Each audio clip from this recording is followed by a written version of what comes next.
The auction hall was the largest building Kang Do-yun had ever seen. It stretched up so high that clouds formed near the ceiling. Lights of every color floated in the air like small stars. Thousands of aliens sat in seats that curved around a central stage, and on that stage stood the captives. Do-yun was one of them. He stood in a line with 46 other humans. They had been captured 3 months ago when an alien ship found their small transport vessel drifting near the edge of explored space. The humans had been miners, soldiers, engineers, and pilots. Now they were property. The Varani Empire held this event once every 100 years. They called it the Selection. The richest and most powerful nobles in the galaxy came here to choose companions from conquered species. It was supposed to be an honor. The captives were told they would live in luxury, eat fine food, and never work again. But Do-yun had seen the truth in the eyes of the older captives. They were pets, nothing more. A Varani official walked down the line, reading information about each species to the crowd. When he reached the humans, his voice became bored. Species 7412. Humans. Origin planet Earth. Average lifespan 80 years, no special abilities, low strength, average intelligence. They have been rated Tier 7. Tier 7 was the lowest rating. Do-yun heard laughter from the crowd. The official moved on to describe the next group, a species of tall blue creatures with 4 arms. They were rated Tier 2. The crowd made sounds of approval.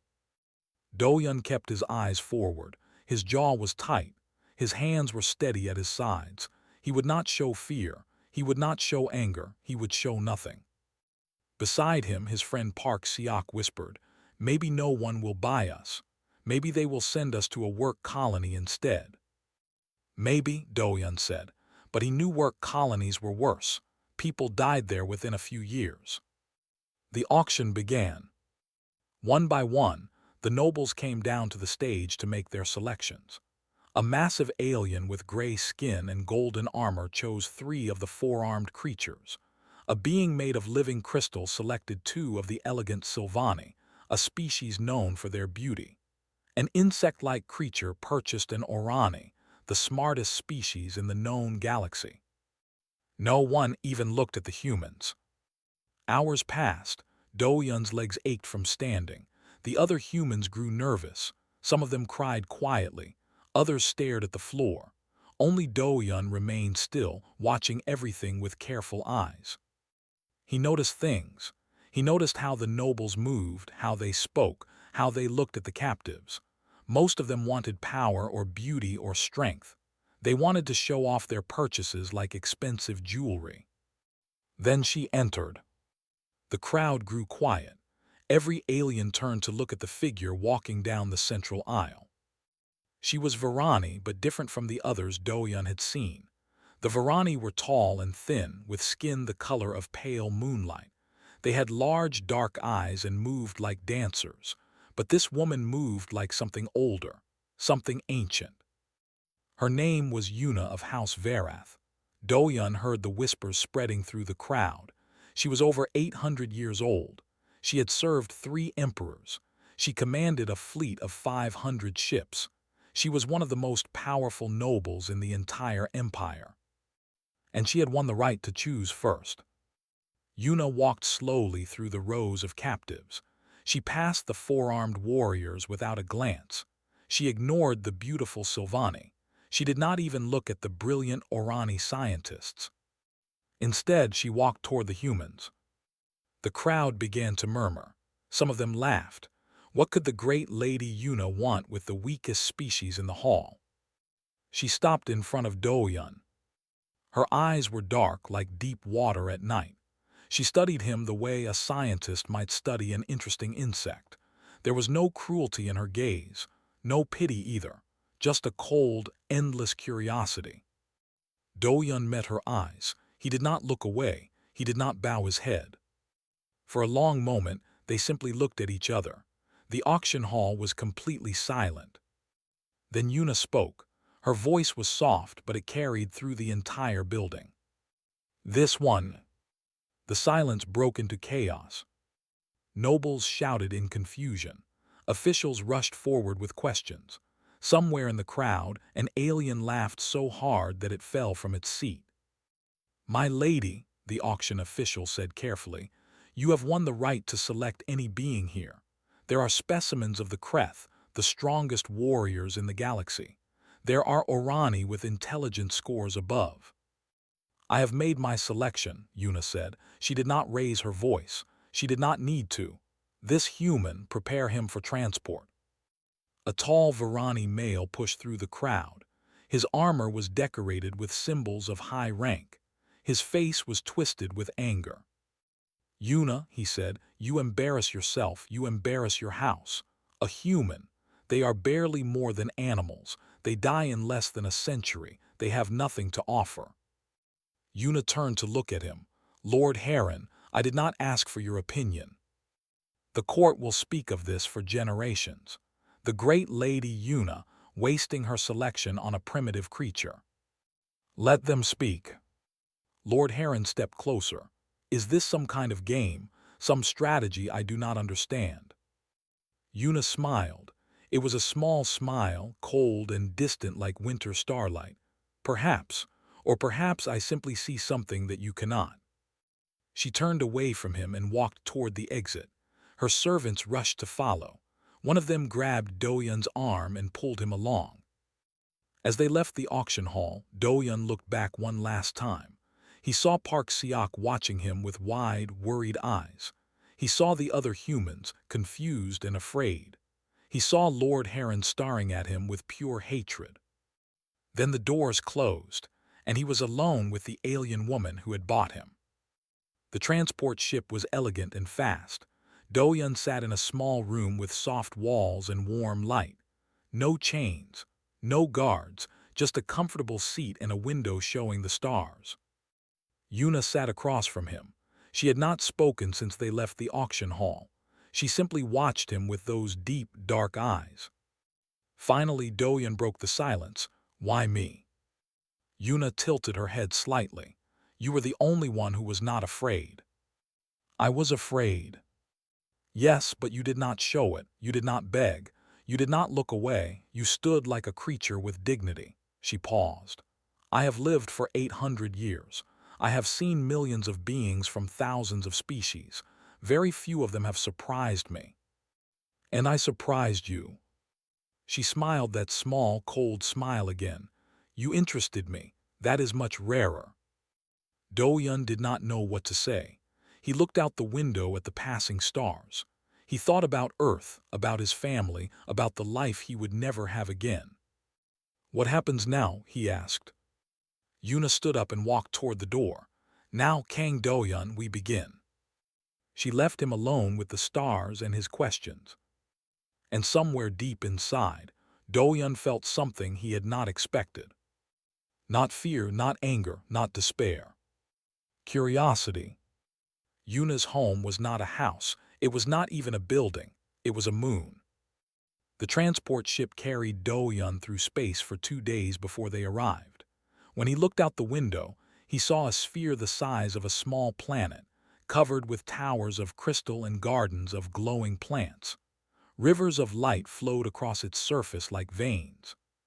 "This is Station Varath," the ship's pilot told him. "Lady Yuna's personal estate. 12 million servants live here. You are very lucky." Do-Yun did not feel lucky. He felt like a mouse that had been carried into a palace by an eagle. They landed in a port larger than any city on Earth. Servants in gray uniforms came to escort Do-Yun to his quarters. They were polite but distant. They did not look at him directly. They treated him like something fragile and strange. His room was beautiful. The walls were made of something that looked like pearl. The bed was soft as clouds. A window showed a view of distant galaxies spinning slowly in the void.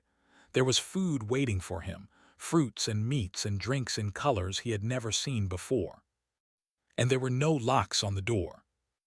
Do-Yun tested this on the first day. He walked out of his room and down the corridor. No one stopped him. He explored for hours, walking through gardens and galleries and great halls filled with art from 1,000 worlds. The servants watched him but did not interfere. He was not a prisoner, but he was not free either. He was something in between. On the third day, a woman came to his room. She was human. Her name was Nari. She was 32 years old, with tired eyes and careful movements. She had been on Station Verath for 6 years, serving as a translator and cultural advisor. Lady Yuna asked me to help you adjust, Nari said. She sat across from Doyun in his room, drinking tea that smelled like flowers. She wants you to be comfortable. Why? Doyun asked. What does she want from me? Nari shook her head. I do not know. In 6 years I have never understood her. The Varani are different.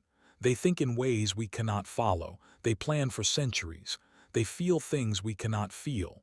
Or perhaps they do not feel things at all. What do you mean? Nari looked out the window at the stars.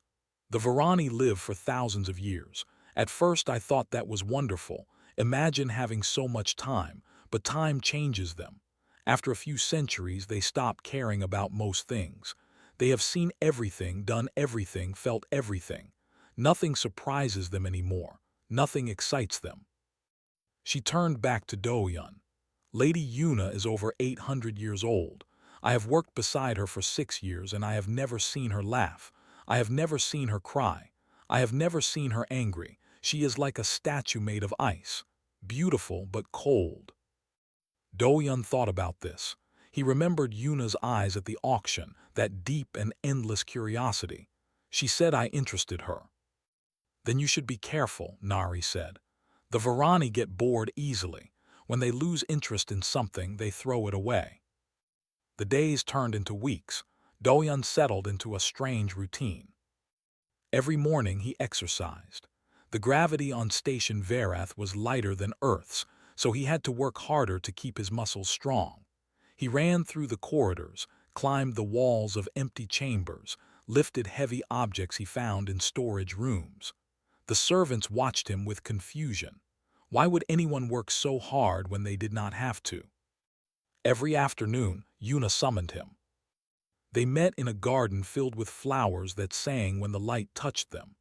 Yuna sat on a bench made of silver, and Doyun sat across from her on the grass. She asked him questions. At first the questions were simple.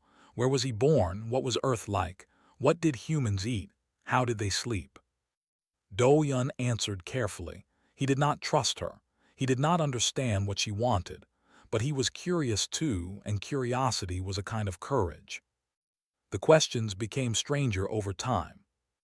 Why do humans shake hands? Yuna asked one day. Doyun thought about it. It started long ago. When two strangers met, they would show their empty hands to prove they were not carrying weapons. It became a greeting. Interesting. Your species greets each other by proving they are not dangerous. Is that strange? Most species greet each other by showing strength. Humans show trust. Yuna wrote something on a small tablet. What about laughter? Why do humans laugh when they are nervous? I do not know, Doyun admitted. We just do. It helps us feel less afraid. You use joy to fight fear. Yuna looked at him with those deep dark eyes. How remarkable. The weeks turned into months. Doyun learned things about the Varani. He learned that they rarely ate because their bodies needed very little food. He learned that they slept only once every few weeks. He learned that they could remember everything perfectly, every moment of their long lives stored in their minds like books on a shelf. He also learned that Nari was right. The Varani were cold.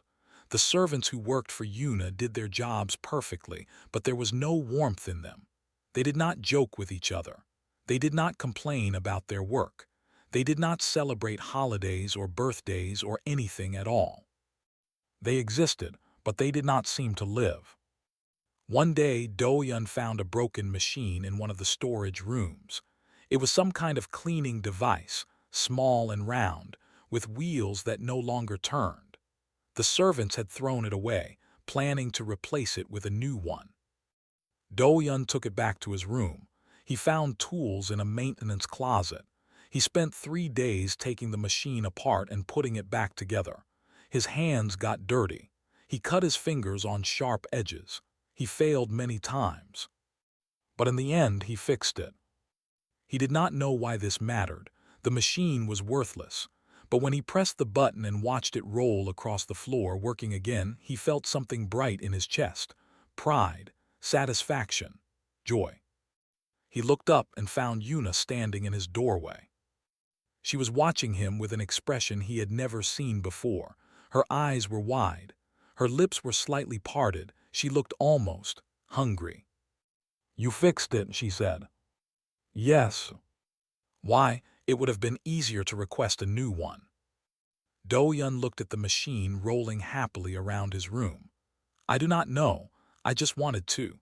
It felt wrong to throw it away when it could be saved." Yuna walked into the room. She moved slowly, like someone approaching a fire for the first time. She knelt beside Do-yun and looked at his dirty hands, at the cuts on his fingers, at the simple tools he had used. "You are in pain," she said. "Your hands are injured." "A little. And yet you seem happy." Do-yun nodded. "I am. Is that strange?" Yuna did not answer for a long time. She just looked at him, at this small human who had hurt himself to save a worthless machine, and felt joy because of it. "Yes," she finally said, "it is very strange and very beautiful." That night Do-yun lay awake in his bed, staring at the ceiling. He thought about Yuna's face when she watched him fix the machine. He thought about the hunger in her eyes. And he began to understand, just a little, why she had chosen him. She was not looking for a pet. She was not looking for a servant. She was looking for something she had lost. Do-yun did not know what that something was, but he was starting to suspect that it was something humans had and Varani did not. Something small and foolish and wonderful.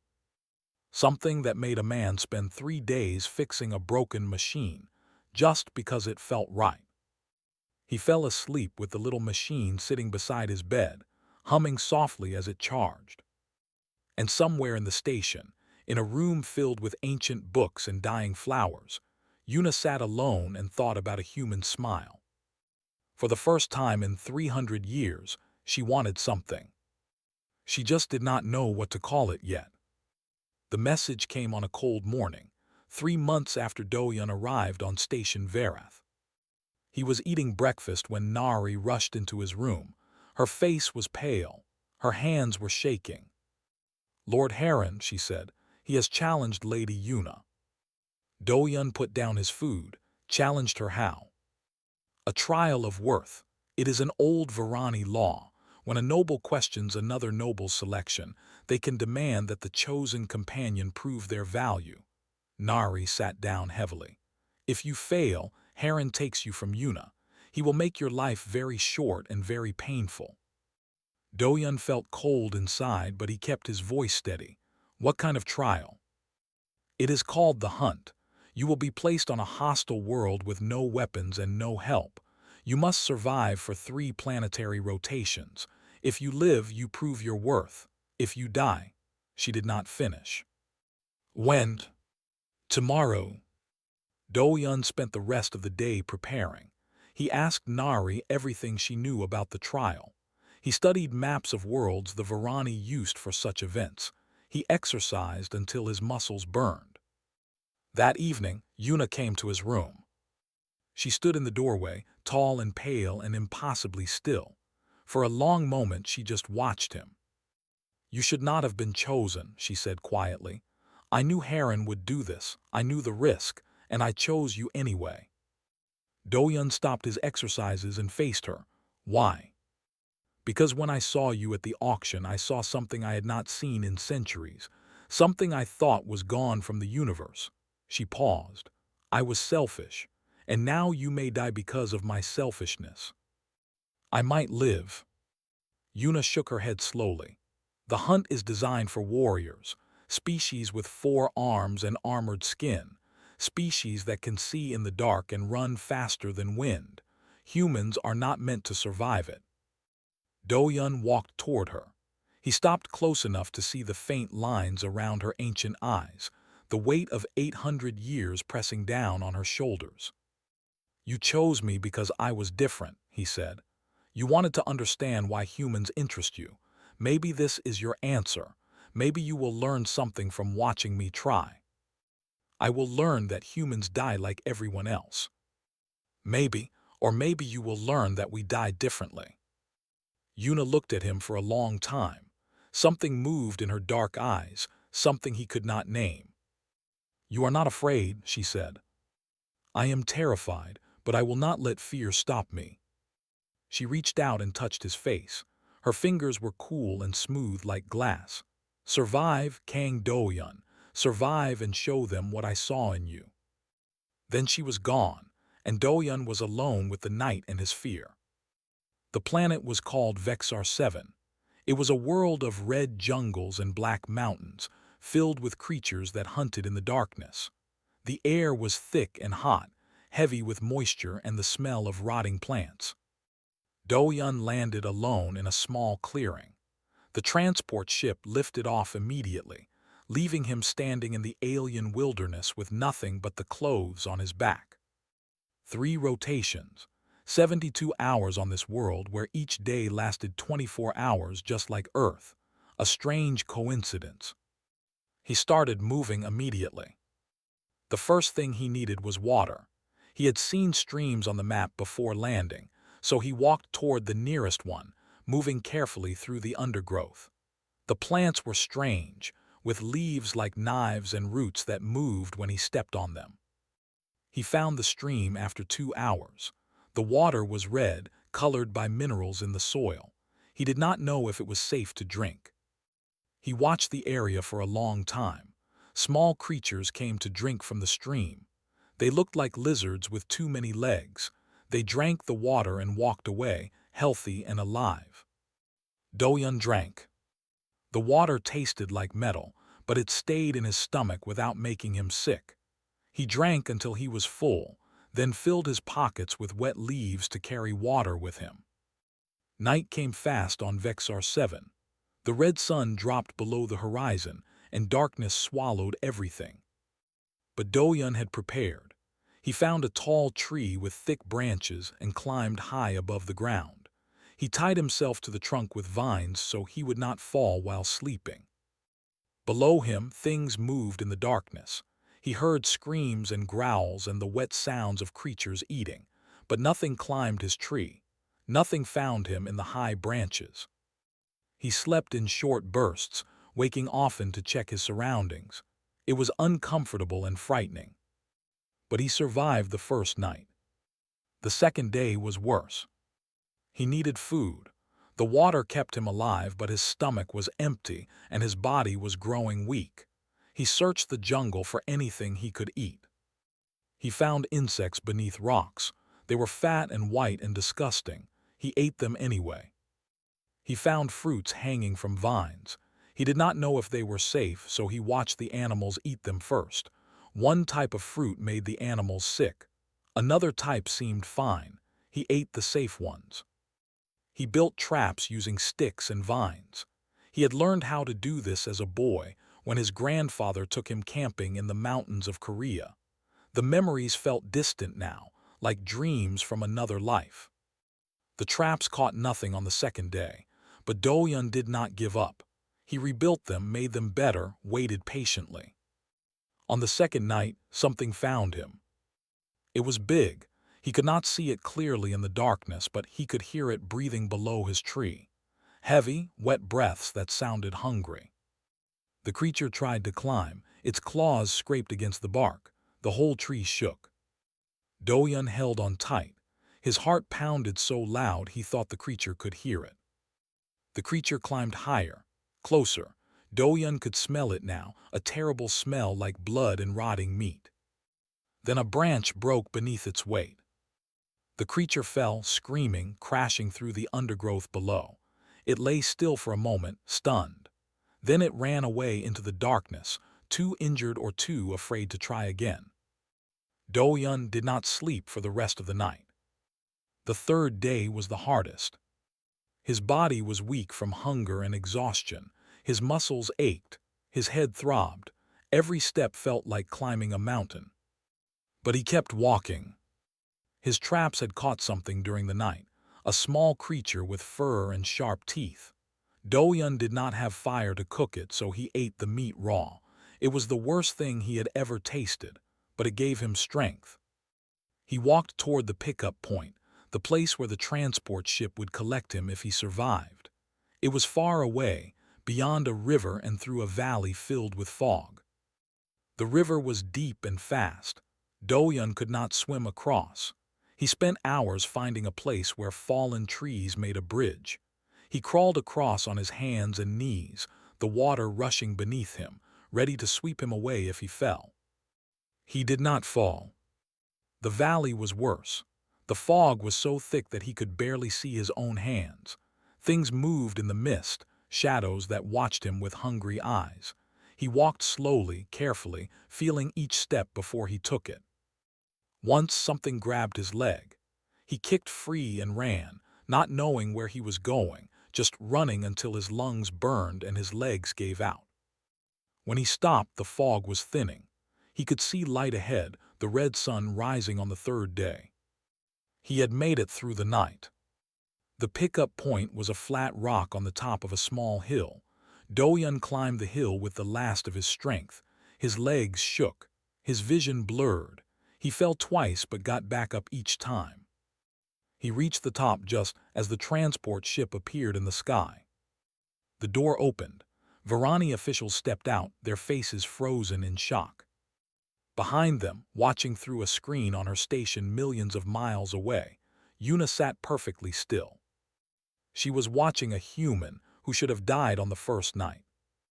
A human who had eaten insects and raw meat, who had slept in trees while monsters hunted below, who had crossed rivers and valleys in darkness. A human who was now standing on that rock, covered in dirt and blood and sweat, barely able to breathe. But standing. The officials helped Do-yun onto the ship. They gave him water and medicine and wrapped him in warm blankets. Through the screen, Yuna watched all of this, and for the first time in centuries, she felt something crack inside her chest. It was small, just a tiny fracture in the wall of ice she had built around her heart. But it was enough. That night, the whole empire talked about the human who would not die. And in her garden of singing flowers, Yuna sat alone and wept. She did not know why she was crying, but it felt like waking up from a very long sleep. Do-yun slept for 3 days after the trial. His body had been pushed beyond its limits. The doctors on station Vareth used machines and medicines to heal his wounds, but they could not speed up his exhaustion. He needed rest, real rest, the kind that only time could give. When he finally woke, Yuna was sitting beside his bed. She looked different. The coldness in her eyes had softened. There was something almost human in the way she watched him, something warm and worried and alive. "You survived," she said. "I told you I would try." "You did more than try. The recordings of your trial have spread across the empire. Everyone is talking about the human who refused to die." She paused. "Lord Heron is furious. He demanded an investigation. He claimed I must have helped you somehow." "What happened?" "The investigators found nothing. The recordings showed everything. You survived alone with nothing but your hands and your will." Yuna leaned forward. "How did you do it?" Do-yun thought about the question. He remembered the hunger, the fear, the endless darkness. He remembered eating insects and crawling across fallen trees and running blind through fog. "I do not know," he said honestly. "I just kept going. Every time I wanted to stop, I thought about the next step. Just one more step, just one more hour, just one more night." "But why not give up? The pain would have ended." "Because giving up is not living. Even if I died, I wanted to die trying. I wanted to die as myself, not as someone who surrendered."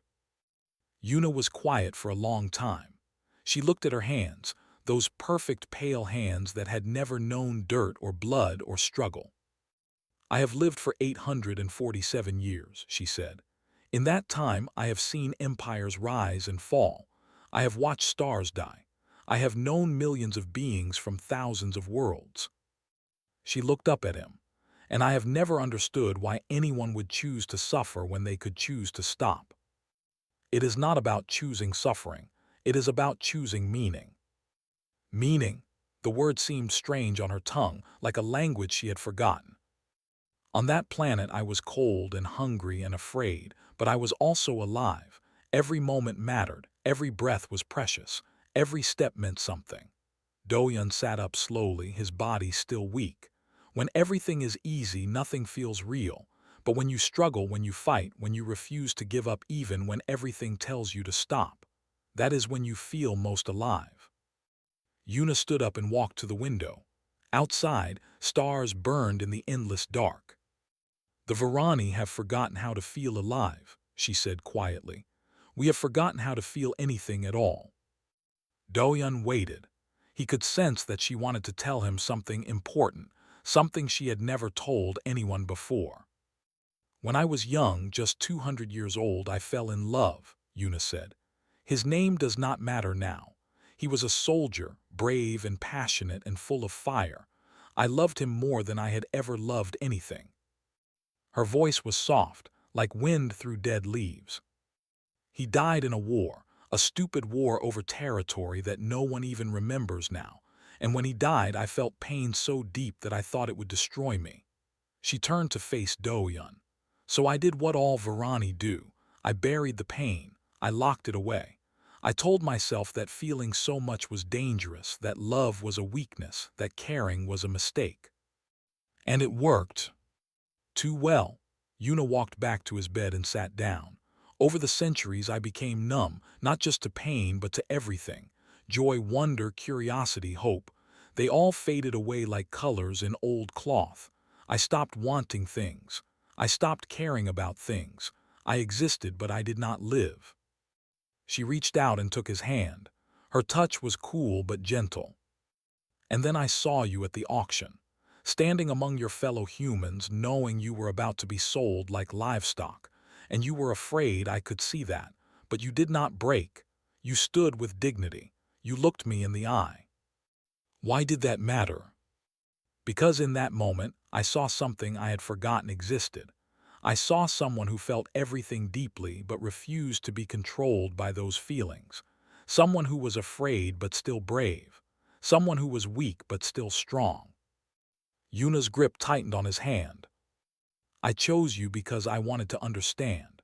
I wanted to know how a creature that lives for less than a century, a creature with no special powers and no great strength, could burn so brightly. Do-yun looked at her ancient eyes, eyes that had seen more than he could ever imagine, and he saw the truth behind her words. She was not studying him out of curiosity. She was trying to learn how to live again. The Varani are dying, she said. Not our bodies. Our bodies are perfect, nearly immortal, but our spirits are dying. We have lost the ability to feel deeply, to want deeply, to love deeply. And without those things, we have lost the will to continue. What do you mean? Our birth rates have fallen to almost nothing. In the last century, only 12 Varani children have been born in the entire empire. We do not create new life because we do not feel anything strongly enough to want it. She stood up and walked to the window again. In 1,000 years, there will be no Varani left. We will fade away, not with war or disease, but with silence. We will simply stop caring enough to exist. Do-yun struggled to his feet and walked to stand beside her. His legs were weak, but he forced them to carry him. Why are you telling me this?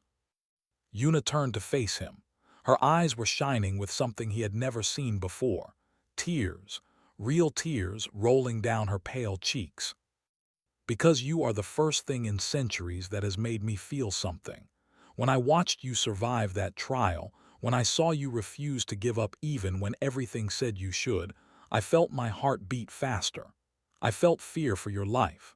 I felt pride when you succeeded. She wiped her tears away with trembling fingers. I felt alive, Kang Do-yun. For the first time in 300 years, I felt alive. Do-yun did not know what to say. He stood there, this small human in this vast station, facing a woman who had lived for nearly a millennium. And somehow, impossibly, she was looking at him like he was the most important thing in the universe. I cannot promise anything, he finally said. I am just a human. I will die in a few decades. I do not have any special wisdom or power. I do not want wisdom or power. I have had those things for centuries and they gave me nothing. Yuna stepped closer to him. I want you to teach me how to feel again, how to care about small things, how to laugh when I am nervous and cry when I am sad and fight when I am afraid. That is not something I can teach. It is something you have to choose. Then help me choose it. Stay with me, not as a servant or a pet, but as my equal. Show me how humans live, how they love, how they find meaning in their short, beautiful lives. Do-yun looked at her. This ancient being, powerful beyond anything he could understand, was asking for his help. She was asking him to save her not from enemies or war, but from the emptiness inside her own heart. It was the strangest request he had ever received.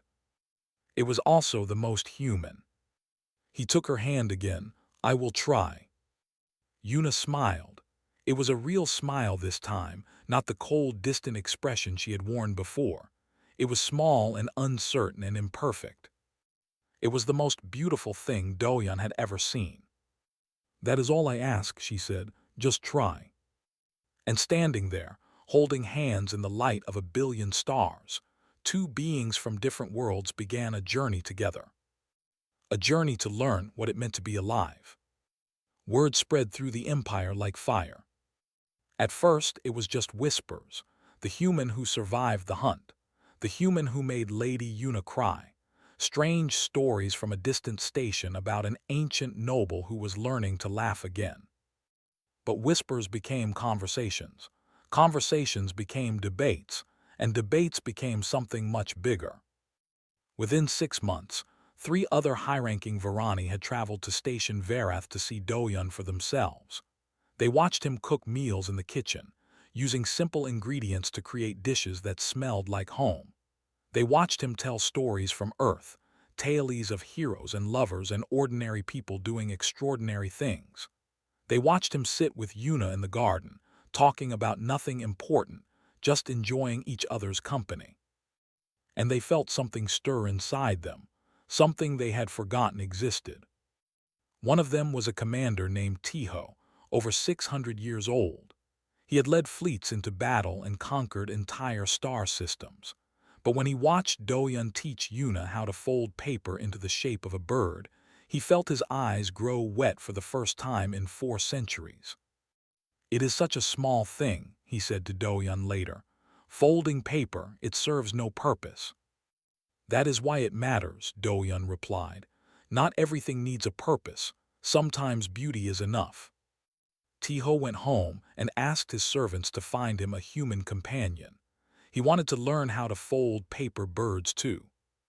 Nari told Do-yun what was happening across the empire. She visited his room with reports and news, her eyes bright with something that might have been hope. They are calling it the awakening, she said. More and more Varani are seeking out humans, not as slaves or servants but as teachers. They want to learn how to feel again. And the other humans, the ones who were at the auction with me. Nari smiled. Park Siak was purchased by a Varani scholar. He teaches her about human music and poetry. The last I heard, she had started writing songs again. She had not written anything in 300 years. Do-yun felt warmth spread through his chest. Siak was alive. Siak was safe. And he was changing someone's life just like Do-yun was. What about Lord Heron? Do-yun asked. He cannot be happy about this. Nari's smile faded. No, he is not happy at all. Heron had become Do-yun's enemy. The powerful noble saw the awakening as a threat to everything he believed in. He thought the Varani should remain cold and perfect and eternal. He thought emotions were weaknesses that had been rightfully abandoned. and he blamed Doyun for poisoning his people with human foolishness. One night, Heron came to Station Verath uninvited. He arrived with a fleet of ships and 100 armed soldiers. He demanded to see Yuna. Doyun was in the garden when they met. He hid behind the singing flowers and listened. "This has gone far enough," Heron said. His voice was sharp like broken glass. "You have made yourself a joke across the empire. The great Lady Yuna crying over a human, laughing at foolish stories, cooking food with her own hands like a common servant." Yuna stood calmly before him, but there was something different in her posture now, something fierce and alive. "I have done all of those things," she agreed, "and they have brought me more joy than 300 years of coldness ever did. Joy is meaningless, power is what matters, legacy, control. I used to believe that. I used to believe that feeling nothing was strength and caring about nothing was freedom." Yuna stepped toward him. "I was wrong. Feeling nothing is not strength, it is death. A slow, quiet death that takes everything from you except your heartbeat." Heron's face twisted with anger. "The human has corrupted you." "No, the human has saved me." "Then I will remove him. I will challenge your claim again. I will find a trial so difficult that even his stubborn will cannot survive." Yuna's eyes went cold. Not the old coldness, the empty coldness of someone who felt nothing. This was different. This was the coldness of ice before it cracks, of storms before they break. "You will not touch him," she said. Her voice was quiet, but it filled the entire garden. "You will not threaten him. You will not even speak his name." Heron laughed. "And what will you do to stop me? We are equals in rank. You have no power over me." "We were equals when neither of us cared about anything, when winning and losing meant nothing because nothing meant anything." Yuna smiled, and it was not a kind smile. "But I care now, Heron. I care very much, and you have no idea how dangerous that makes me." She raised her hand, and servants appeared from every doorway. Not servants, Doyun realized. Soldiers, armed and ready. "Leave my station," Yuna said. "Leave and do not return. If you threaten Kang Doyun again, if you threaten any human under the protection of House Verath, I will destroy you. Not because it serves my interests, not because it gains me power, but because I want to, because I feel like it." She stepped even closer to Heron, close enough that their faces were almost touching. "Do you understand how terrifying that is? A Varani who wants something, who cares enough to fight, to bleed, to sacrifice. You forgot what that feels like, Heron. I remember now." Heron stared at her.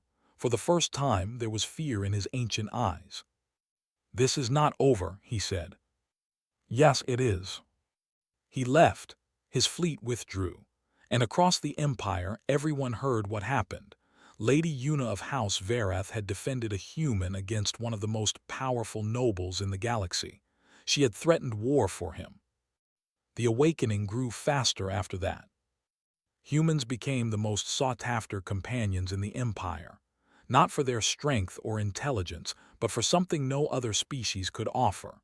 They called it the human fire, that strange ability to feel deeply, to love foolishly, to hope against all evidence. Doyun taught Yuna many things in the months that followed. He taught her how to cook simple meals, the kind his grandmother used to make on cold winter nights. He taught her how to watch sunsets, really watch them, not just see them but feel them. He taught her about grief, how humans mourn their dead with tears and stories and memories. And slowly, carefully, he taught her about love. Not the cold, careful affection of the Varani, where everything was calculated and controlled. Real love, messy love, love that hurt sometimes and made no sense and demanded everything. One evening they sat together on the observation deck, watching a distant star die. It collapsed slowly, pulling light into itself, fading from gold to red to nothing. "Your people call that beautiful," Yuna said, "a star dying." "It is beautiful and sad, and terrifying all at the same time. Humans feel so many things at once. How do you survive it?" Do-yun thought about the question. He thought about his life, about all the joy and pain and fear and love he had experienced in his 30 years. We do not just survive it, he said. We need it. Feeling things is how we know we are alive. When you stop feeling, you stop living.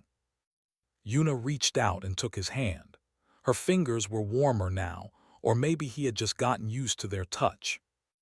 I am feeling many things right now, she said. I am afraid of losing you. Humans live such short lives. You will be gone in a few decades and I will have centuries left without you. I know. I am angry that time is so unfair. I have lived for 800 years and felt nothing. You have lived for 30 years and felt everything. It should be the other way around. I know. She turned to face him. Her dark eyes were shining with tears. I love you, Kang Do-yun. I did not know what that word meant until I met you. Now I understand why humans write songs about it and fight wars over it and die for it. Do-yun smiled. He reached up and touched her face, wiping away her tears. I love you too. Even though I am cold and strained, and older than your entire civilization. Because of those things, and in spite of them, that is how love works. Yuna laughed. It was a real laugh, bright and surprised, like a child discovering something wonderful for the first time. Your species is so young, she said. You have not yet learned to stop caring. Do-yun pulled her close. He held her as the dead star faded from view, and new stars began to shine in its place. Maybe that is the point, he said. Maybe we never should. Outside the window, the universe continued its endless dance of death and birth, darkness and light. Empires rose and fell. Stars burned and died. Time moved forward like a river that could not be stopped. But inside the station, two beings from different worlds held each other and felt something that time could not touch. Hope. Not the cold, reasonable hope of plans and calculations. Real hope, human hope, the kind that made no sense and demanded everything and refused to give up even when everything said it should. The Varani had forgotten how to hope for 3,000 years. Now, because of one small human who would not die, they were learning again. And the universe would never be the same.